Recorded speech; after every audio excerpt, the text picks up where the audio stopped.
भारतीय रेसलिंग में पिछले कुछ सालों में काफी उथल-पुथल रही है। 2023 में हुए रेसलर्स प्रोटेस्ट के बाद फेडरेशन में काफी बदलाव हुए हैं।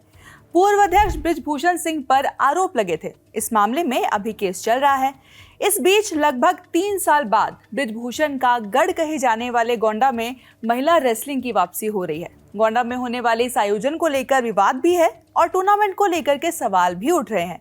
हालांकि फेडरेशन के अध्यक्ष संजय सिंह का कहना है कि सब कुछ नियमों के मुताबिक ही हो रहा है। बृजभूषण अब रेसलिंग फेडरेशन के अध्यक्ष नहीं है। वहीं दूसरी ओर राजनीति में उतर चुकी विनेश फोगाट रेसलिंग मैट पर अपनी वापसी का ऐलान कर चुकी है। विनेश ने ही इन टूर्नामेंट को लेकर के सवाल उठाए हैं। रेसलिंग फेडरेशन ऑफ इंडिया की वेबसाइट पर मौजूद सर्कुलर के मुताबिक गोंडा के नंदिनी नगर महाविद्यालय में 10 से 12 मई तक सीनियर ओपन रैंकिंग टूर्नामेंट होने वाला है। इसमें 10 मई को फ्री स्टाइल रेसलिंग, 11 मई को ग्रीको रोमन रेसलिंग और 12 मई को महिला रेसलिंग होनी है। नंदिनी नगर महाविद्यालय की स्थापना बृजभूषण शरण सिंह ने ही की थी। इस कॉलेज के मैनेजमेंट का काम आज भी उनके परिवार के सदस्य ही करते हैं। 1994 में बृजभूषण ने कॉलेज खोला था। वो कॉलेज के फाउंडर हैं। वहीं उनके दोनों बेटे करण भूषण सिंह और प्रतीक भूषण मैनेजिंग डायरेक्टर हैं। इसी कारण प्रोटेस्ट पर बैठे रेसलर्स इस फैसले से नाराज हैं। ओलंपियन विनेश फोगाट को लगता है कि ये टूर्नामेंट वहां कराने का मतलब सिर्फ शक्ति प्रदर्शन ही है।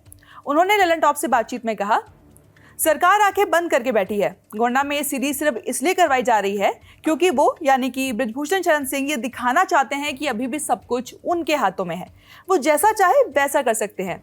केस कोर्ट में चल रहा है। इसके बावजूद कॉलेज में टूर्नामेंट करना दिखाता है कि ये सब कुछ शक्ति प्रदर्शन के लिए ही किया जा रहा है।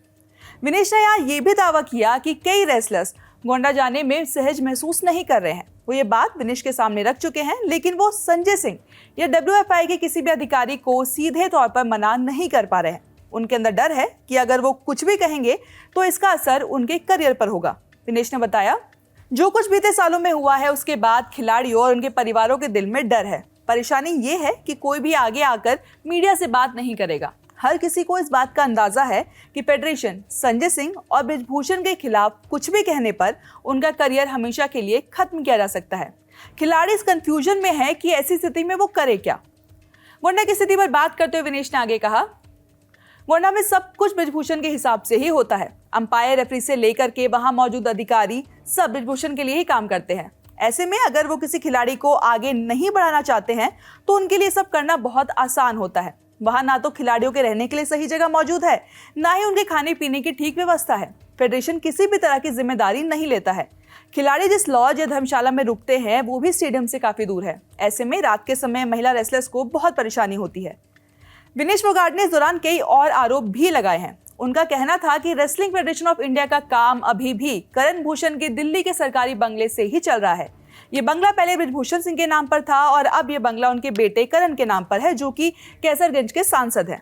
विनेश के मुताबिक रेसलर्स को स्टेट और नेशनल टूर्नामेंट्स के लिए जो वेरिफिकेशन कराना होता है उसके लिए भी उन्हें करण भूषण की सरकारी कोठी पर ही जाना होता है। वो खिलाड़ियों के बारे में सब जानते हैं और जानबूझकर रजिस्ट्रेशन प्रोसेस में भी खिलाड़ियों को परेशान करते हैं।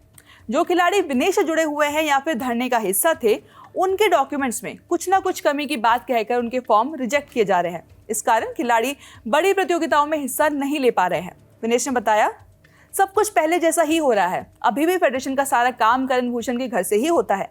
ऐसे में खिलाड़ी कैसे सुरक्षित महसूस करेंगे? खिलाड़ियों को अपने किसी भी परेशानी के लिए, वेरिफिकेशन के लिए उन्हीं की कोठी पर जाना होता है। वहां ना तो CCTV है और ना ही किसी और तरीके से सुरक्षा व्यवस्था की गई है। ऐसे में अब अगर किसी महिला खिलाड़ी के साथ कुछ होता है और उसे सबूत मांगा जाता है तो वो सबूत कहां से लेकर आएगी? आपको बता दें कि धरने के बाद WFI के ऑफिस को उस सरकारी बंगले से हटाने का आदेश दिया गया था। 1-2 बार फेडरेशन के ऑफिस का एड्रेस बदला भी है। ललन टॉप इस बात की पुष्टि करने के लिए वेबसाइट पर मौजूद एड्रेस पर गया। WFI के बैनर का वहां ऑफिस था। हालांकि वहां फेडरेशन का कोई भी अधिकारी मौजूद नहीं था। इस ऑफिस का काम वही मौजूद ऑफिस बेयरर JP सिंह देख रहे हैं। उन्हें इसके लिए रेसलिंग फेडरेशन से हर महीने सैलरी दी जाती है। फेडरेशन के अध्यक्ष संजय सिंह फिलहाल चीन में हैं, जहां एशियन बीच गेम्स आयोजित हो रहे हैं। संजय सिंह ने विनेश के सारे आरोपों को खारिज कर दिया। उन्होंने कहा है कि विनेश की बातों को गंभीरता से नहीं लेते हैं। जब कोई रजिस्टर्ड खिलाड़ी उनके सामने आकर कंप्लेन करेगा तो वो बात करेंगे। ये पूछे जाने पर कि क्या फेडरेशन का काम अभी भी करण भूषण के ऑफिस से ही चल रहा है, इस पर संजय सिंह ने कहा, ये हमारा ऑफिस है जहां आप हैं। मैं जब भी दिल्ली आता हूं तो मैं यहां आता हूं और जो डॉक्यूमेंट्स पे ज़रूरी होता है वह साइन कर देता हूं। हमारा ज़्यादातर काम ऑनलाइन ही होता है। कोई अधिकारी वहां ऑफिस में बैठकर क्या करेगा?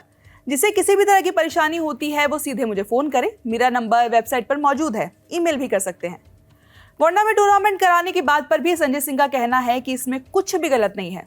जब उनसे सवाल किया गया कि आखिर पिछले 3 सालों में वहां कोई टूर्नामेंट क्यों नहीं हुआ और अब क्यों हो रहा है, तो संजय सिंह ने कहा, प्रोटेस्ट के बाद से बाकी राज्यों को रेसलिंग आयोजित करने का मौका दिया गया क्योंकि वो उसमें दिलचस्पी रखते थे। सभी स्टेट्स ऐसा करना चाहते हैं और अब हमें लग रहा है कि इस बार कोई और दिलचस्पी नहीं रखता था। यूपी आगे आया तो हमने गोंडा को मेजबानी दे दी। अगर हमने मेजबानी उनको दी है तो उसमें कुछ भी गलत नहीं है। हैरेसमेंट के जो आरोप लगे हैं वो लखनऊ नेशनल कैंप और पूर्व अध्यक्ष बृजभूषण की दिल्ली की सरकारी कोठी के हैं। नंदिनी नगर महाविद्यालय में केस में जैसा बताया गया है वैसा कुछ भी नहीं है।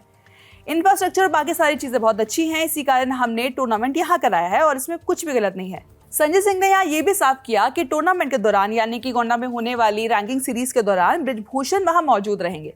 उन्होंने कहा कि वो बतौर पूर्व अध्यक्ष ही नहीं बल्कि एक कुश्ती प्रेमी के तौर पर टूर्नामेंट का हिस्सा होंगे। एक कुश्ती प्रेमी को कुश्ती देखने से कोई भी नहीं रोक सकता है, इसलिए इस तरह की बातों का संजय सिंह के हिसाब से कोई मतलब नहीं है। संजय सिंह ने तो साफ तौर पर कह दिया है कि नंदिनी नगर में टूर्नामेंट कराने में कोई परेशानी नहीं है और ये तय शेड्यूल के हिसाब से ही होगा। 3 साल बाद बृजभूषण के गढ़ में हो रही महिला रेसलिंग का टूर्नामेंट कैसे खत्म होता है इसका समापन के बाद ही पता चलेगा, लेकिन विनेश फोगाट के दावों के बाद जरूर एक बार फिर से विवाद शुरू हो गया है। इस रिपोर्ट में इतना ही। से लेकर के आप क्या सोचते हैं वो आप हमें कमेंट सेक्शन में जरूर बताइएगा। मेरा नाम है रिया और आप देखते रहिए ललन टॉप।